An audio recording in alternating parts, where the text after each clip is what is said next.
प्रेमभंग अपघात आणि दुर्दैवी अंत रंजनाची अधुरी एक कहाणी. रंजनाला अशोक सराफ यांनी धोका दिला का? एक अपघात आणि दुर्दैवी शेवट, रंजनाची अधुरी एक कहाणी. मराठी चित्रपटसृष्टीत आपल्या अभिनयाच्या जोरावर जवळपास एक दशक रंजनाताईंनी मराठी सिनेमाजगत अनेक प्रेक्षकांना मनावर राज्य केले. मात्र यशाच्या उच्च शिखरावर असताना रंजनाताईंच्या आयुष्यात एक अशी दुर्दैवी घटना घडली की त्यांच्या फिल्मी करिअरला मोठा ब्रेक लागला. रंजनाताईंच्या सिनेमा जगातील सुवर्णकाळ आणि एक दुर्दैवी घटनेनंतर झालेल्या त्यांच्या करिअरची वाताहत याविषयी माहिती घेणार आहोत. त्याचबरोबर कायमच अनुत्तरित राहिलेल्या अशोक सराफ आणि रंजना यांच्या नातेसंबंधाबद्दल सुद्धा सांगणार आहोत. रंजना देशमुख यांचे बालपण. रंजना या छोट्या नावाने जरी त्यांना इंडस्ट्रीमध्ये ओळख मिळाली असली तरी त्यांचे पूर्ण नाव होते रंजना गोवर्धन देशमुख. त्यांचा जन्म 23 जुलै 1955 रोजी झाला. त्यांचे वडील गोवर्धन देशमुख हे सुद्धा रंगमंचावरील नामांकित अभिनेता होते. गुजराती नाट्यसंस्कृतीत त्यांना बालगंधर्व अशी त्यांची विशेष ओळख होती. त्यांच्या आईचे नाव वत्सल्य देशमुख होते. पिंजरा चित्रपटात त्यांनी संध्या यांच्या मोठ्या बहिणीची भूमिका निभावली होती. रंजना लहान असताना त्यांच्या आईवडिलांचा घटस्फोट झाला होता. त्यामुळे रंजनाताई आपल्या मावशीकडे राहायला होत्या. सध्या त्या काही हिंदी चित्रपट क्षेत्रात कार्यरत होत्या. रंजना परेल इंग्लिश स्कूलमधून आपले शिक्षण घेत होत्या. आपल्या मावशीला पाहून रंजनाताईंना आपण अभिनेत्री व्हावी अशी इच्छा होती. वयाच्या अवघ्या 5व्या वर्षी त्यांनी सिनेमासृष्टीत काम सुरू केले होते. हरिश्चंद्र तारामती या चित्रपटात त्यांनी भूमिका साकारली होती. लडकी सायदरी की या हिंदी चित्रपटातील छोटा रोल केला होता. तरीही वत्सल्यबाईंचा त्यांना विरोध होता.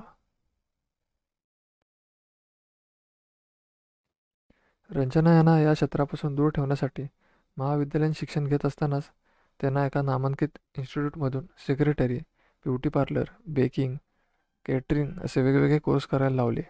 त्याने ते सगळे कोर्स पूर्ण केले. अगदी रुई या महाविद्यालयातून तत्त्वज्ञान आणि साहित्य या विषयातही पदवी मिळवली. पण शेवटी नियतीने रंजनाताईंना अभिनयाच्या वाटेवर आणले. त्यांना पहिली संधी मिळाली ती व्ही. शांताराम यांच्यामुळे. चंदनाची चोळी अंग अंग जाई या चित्रपटातील भूमिकेसाठी व्ही. शांताराम यांनी रंजना यांना विचारले आणि रंजना यांच्या अभिनेत्री म्हणून कारकिर्दीची सुरुवात झाली. त्या सिनेमामधील छोटी भूमिकासुद्धा त्यांनी जबरदस्त गाजवली. अल्पावधीत मिळवले यश. गोरा रंग, सुंदर आणि सात्विक चेहरा, काळेभोर डोळे, नजरेतला करारीपणा, डौलदार बांधा, धारदार नाक, गालावरचा मोहक ते आणि अंग असलेल्या नटखटपणाच्या जोरावर रंजनाताईंना बराच काळ मराठी रसिकांनी आपल्या अभिनयाने वेड केले.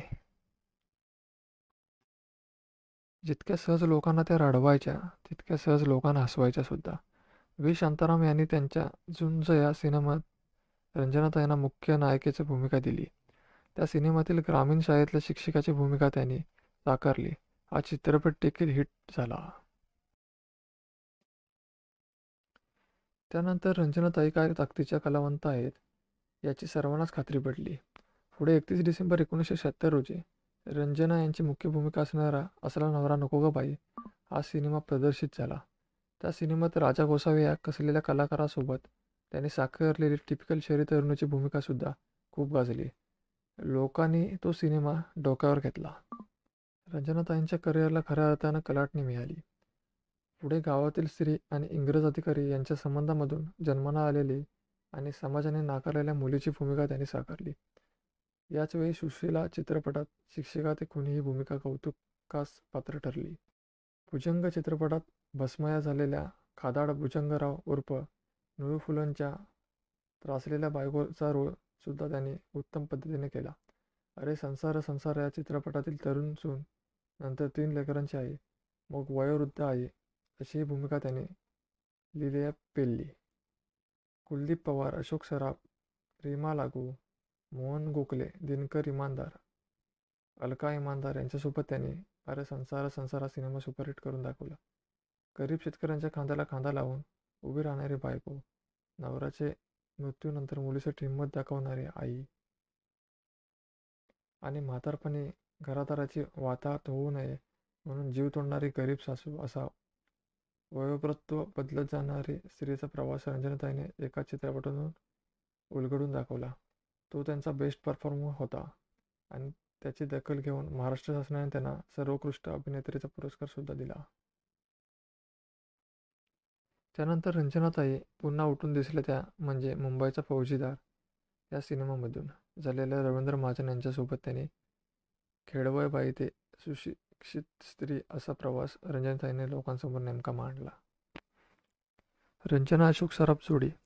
रंजनाताईने त्यांच्या करिअरला अनेक दिग्गज कलाकारांसोबत काम केले, पण त्यांची खरी गट्टी जमली ती म्हणजे अशोक सराफ यांच्याबरोबर. गोंधळात गोंधळ, एक डाव भुताचा, सुशीला, खिचडी, बिनकामाचा नवरा, गोंधळात गोंधळ, गुपचूप गुपचूप असे एकापेक्षा एक हिट आणि गाजलेले सिनेमा दिले. त्यापैकी बिनकामाचा नवरा आणि गुपचूप गुपचूप हे दोन मास्टरपीस आजच्या घडीला कल्ट क्लासिक म्हणून आजही लक्षात आहेत. 80च्या दशकात अशोक सराफ आणि रंजनताई यांची केमिस्ट्री लोकांना भलतीच आवडली होती. कधीकधी रंजनताई कॉमेडीच्या बाबतीत अशोक मामांना सुद्धा टक्कर द्यायच्या. दरम्यानच्या काळात अशोक सराफ आणि रंजनताई यांच्या प्रेमाच्या इंडस्ट्रीत जोर धरू लागला होता. पुढे त्यांनी गुपचूप साखरपुडा उरकून घेतला याच्याही अफवासुद्धा पसरली होती. मात्र अशोक सराफ यांनी निवेदिता सराफ यांच्याशी लग्न केले आणि या चर्चेतून पूर्णविराम मिळवला. रंजना देशमुख यांचा दुर्दैवी अपघात.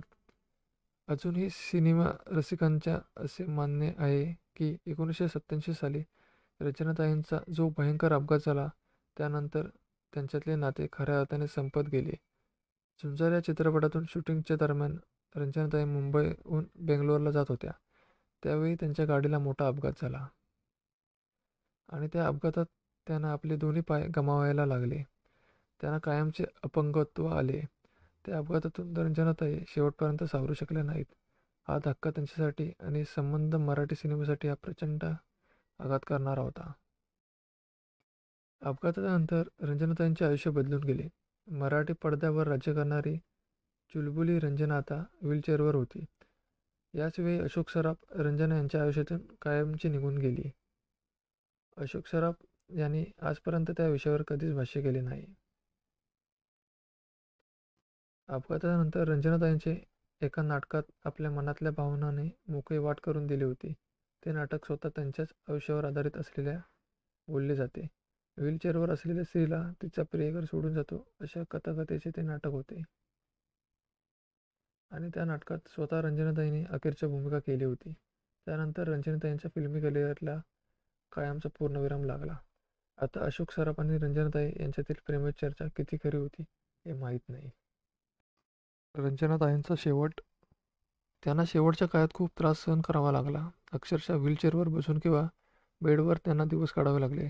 वयाच्या 45व्या वर्षी परेल येथे राहत्या घरी त्यांना हृदयविकाराचा तीव्र झटका आला आणि त्यात त्यांचे अकस्मात निधन झाले. त्यांच्या जाण्याने मराठी सिनेमाचा एक सुवर्णकाळ जागवला गेला. मराठी सिनेमाची खूप मोठी हानी झाली. रंजनाताईंची आठवण. त्यांच्या पुण्यतिथी दिवशी झी टॉकीजकडून त्यांचे काही गाजलेले चित्रपट प्रदर्शित करण्यात येतात. राज्य सरकारने त्यांच्या स्मरणार्थ एक पुरस्कारसुद्धा सुरू केला.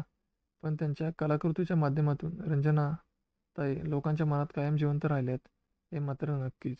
जिवंत असत्या तर त्यांच्याकडून फार मोठ्या भूमिका बघायला मिळाल्या असत्या.